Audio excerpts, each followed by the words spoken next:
Surrealism. Look at this image, a very strange kind of image. This is like a body of a human being having the books on it and an apple on it. Doesn't make any sense. So this is surrealism, another movement which became very popular in the beginning of the 20th century. This is actually an art movement, and later on it entered into literature also.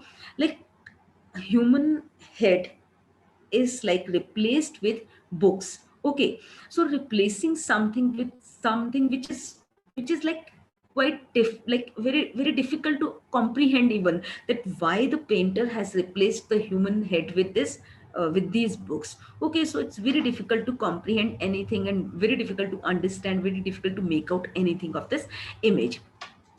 So, a movement that focuses on telling a story or conveying meaning via language or imagery that really is not connected in a logical sequence. Okay, so there is no logic, rather, there is no logic behind it. So, it's often confusing yet conveys meaning even if readers are not sure they understand the point or if there even is a point. So sometimes there is no point, and sometimes the readers, they try to understand these images or this kind of literature in their own way. Okay, so sometimes there is no point also. So it started in 1920s in Paris and then spread throughout the world in the decades that followed. And it's founded by this Britain, Andrea Breton, who lived between like 1896 to 1966 and lasted until the 1940s. This lasted until 1940s.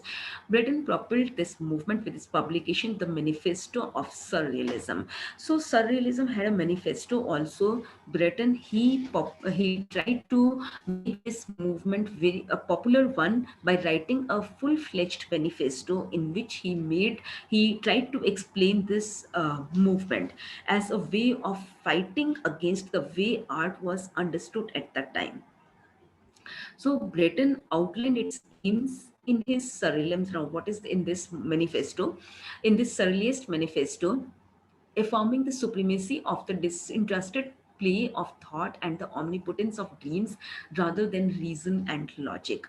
So instead of going by reason and logic, that's why that image is not making any sense, because instead of going by reason and logic, what surrealists they did, they were like producing something which is like totally different from reason or logic. Okay, so something which is like dreamlike, sometimes like something which is impossible to even believe. So inspired by Freudian psychoanalysis and its emphasis on the power of unconscious thought. So actually they were inspired by Freud, and they were inspired by his unconscious thought. So whatever is happening in our mind, whatever is happening in our dreams, so they actually try to present that thing through their poetry or through their works or through their art. So through automatic writing, automatic means whatever is coming to the mind, you start writing that thing without thinking about thing that whether that thing is making any reason, any logic. And hypnosis, artists could free their imaginations to reveal deeper truth. So if whatever is happening in their mind, if they start writing that thing, so they can reveal the deeper truths also. The French poet Charles Baudelaire, Arthur Rimbaud, then these are the poets, those who French poets, not English poets, those who earlier started this following this surrealism, this kind of poetry they started writing, also used in the visual art. And then the painters, they started making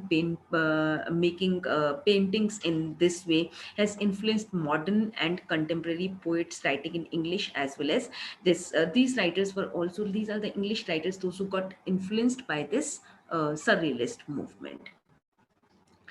It is actually dreamlike, bizarre, and unreal.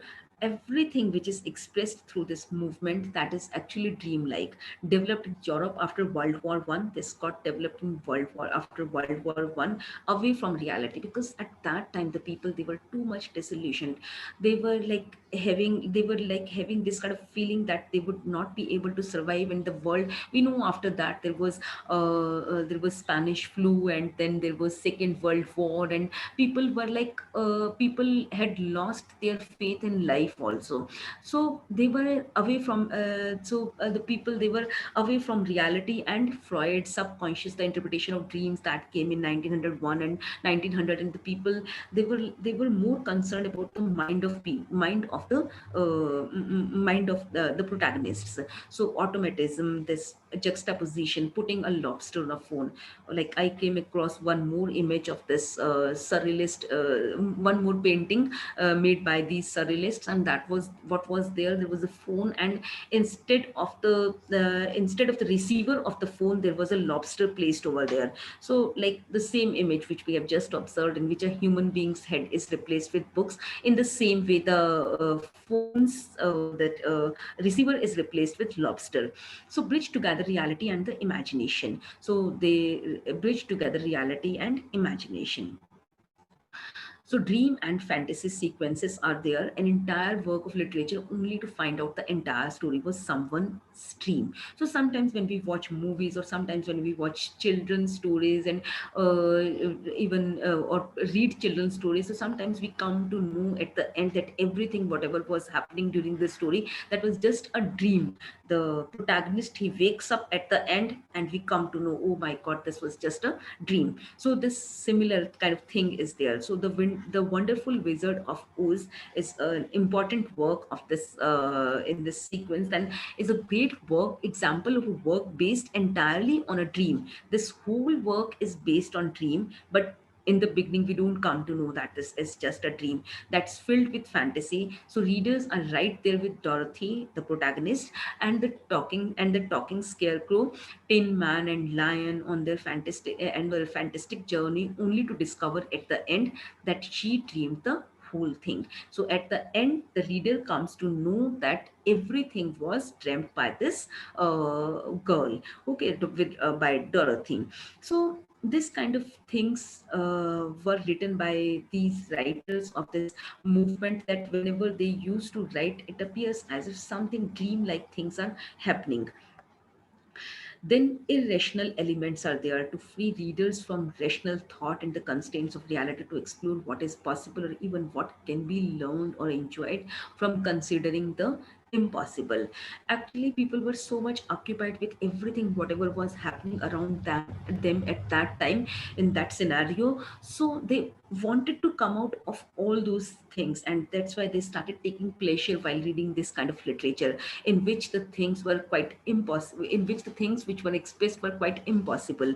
So an example would be having a person transform into an animal, or a book turn into a bird. So this kind of literature was written, in which the person transforms into an animal, book turns into a bird. Another could be a situation you can imagine, like what is there in Harry Potter. So another could be a situation in which a piece of furniture represents a gateway to another realm of reality.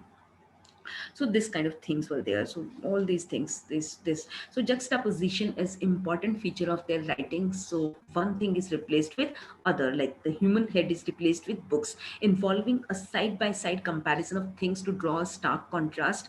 Juxtaposition to the extreme, contrasting things no one would expect to view in relation to one another. So when the things, one thing is replaced with another thing, all right.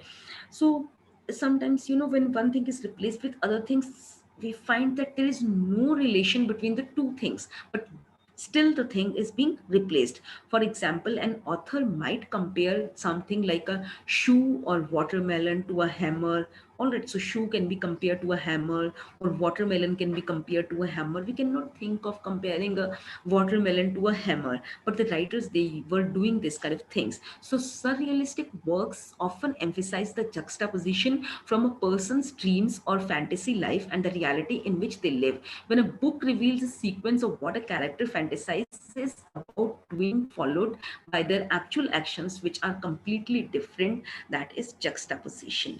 Okay, so when something is replaced with something else totally different from the previous one, or which is out of our expectation, which we cannot think of, even which we cannot imagine, so that is juxtaposition. So this is what the writers of of this school, they were doing. Actually they were more concerned with the unconscious mind. Okay, so characters are often driven by their unconscious minds. Their unconscious minds that was overpowering them, and they were trying to reveal whatever was happening in their unconscious mind. So, lead to behaviors motivated by factors unknown to them. Sometimes readers know through an omniscient narrator what is going on, but other times they are left wondering why the characters behaves in certain ways. So this is common in the horror genre. So if we look at any horror, if we read any horror play or horror work, then there also we find this kind of thing, which often includes surrealism. For example, when characters get up and go to a certain place at the same time each day, driven by forces of which they are not conscious, which such actions are surrealistic.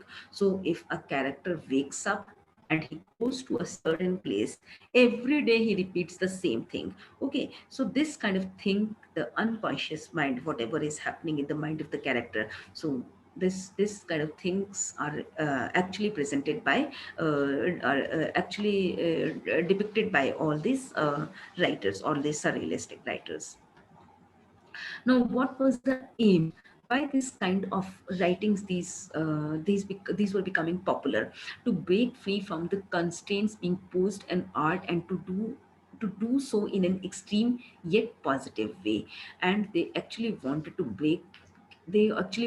get themselves free from all the constraints. They didn't want to follow any kind of constraint. Fought against political control, though the movement school was not political in nature. Okay, they didn't have any goal. So that kind of political goal, they didn't want to become ameliorists, or they didn't want to solve the problems which they were having at that time.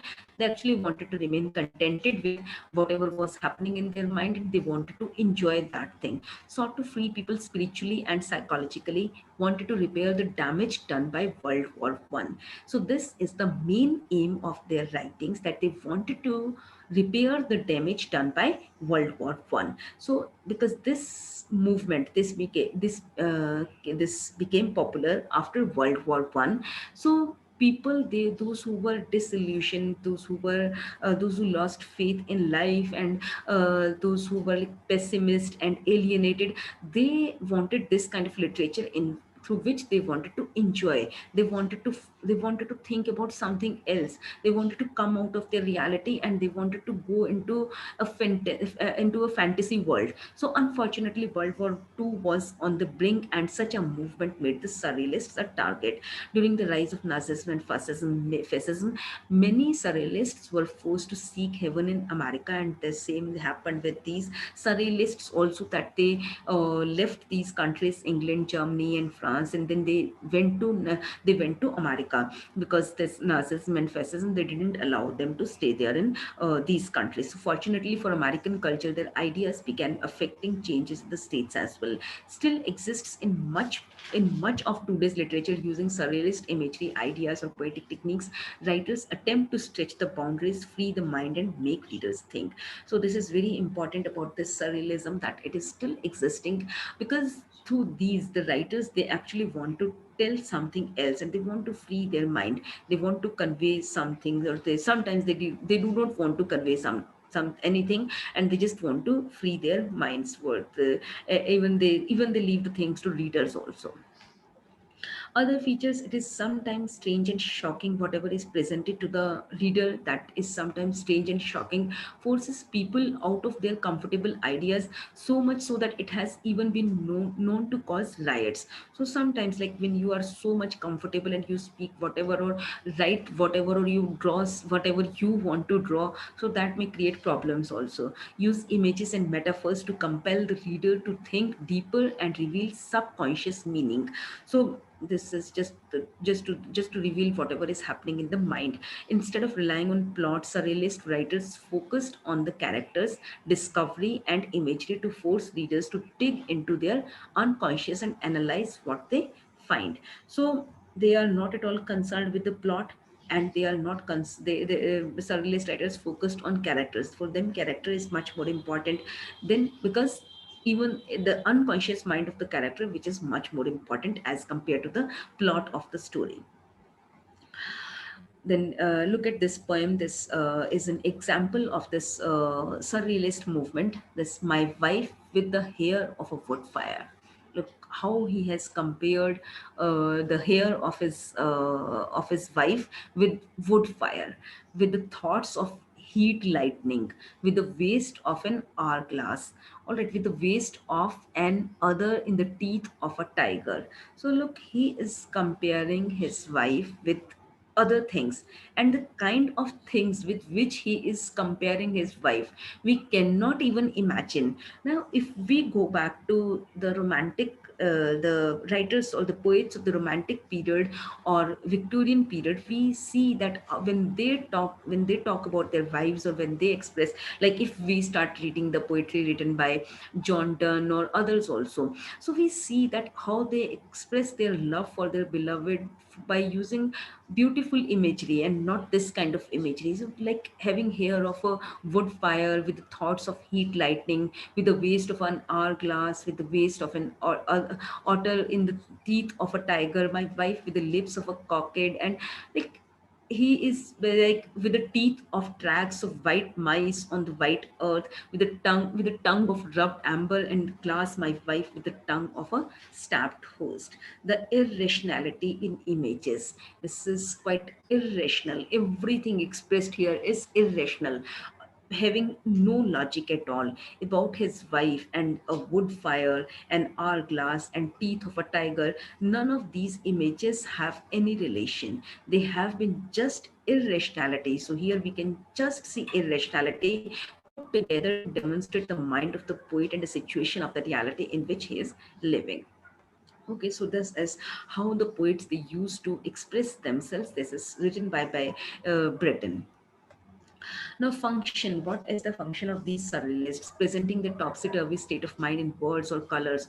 So whatever is happening in the mind in topsy-turvy state of mind, not the linear thing which is happening in the mind, which is logical, which is having any relation with the reality. But everything topsy-turvy, whatever is happening in the mind, they present that thing.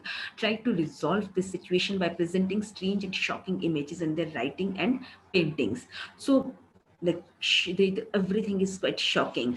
Even the poem was quite shocking. So strange and shocking images in the writings and paintings helps the readers and the audiences connect with the confused state of mind of that time, and of the people living during and after the two world wars. Okay, so confused state people, actually they were very confused at that time, and actually, and what these writers they did, they actually they talked about that confused state of mind through their writings.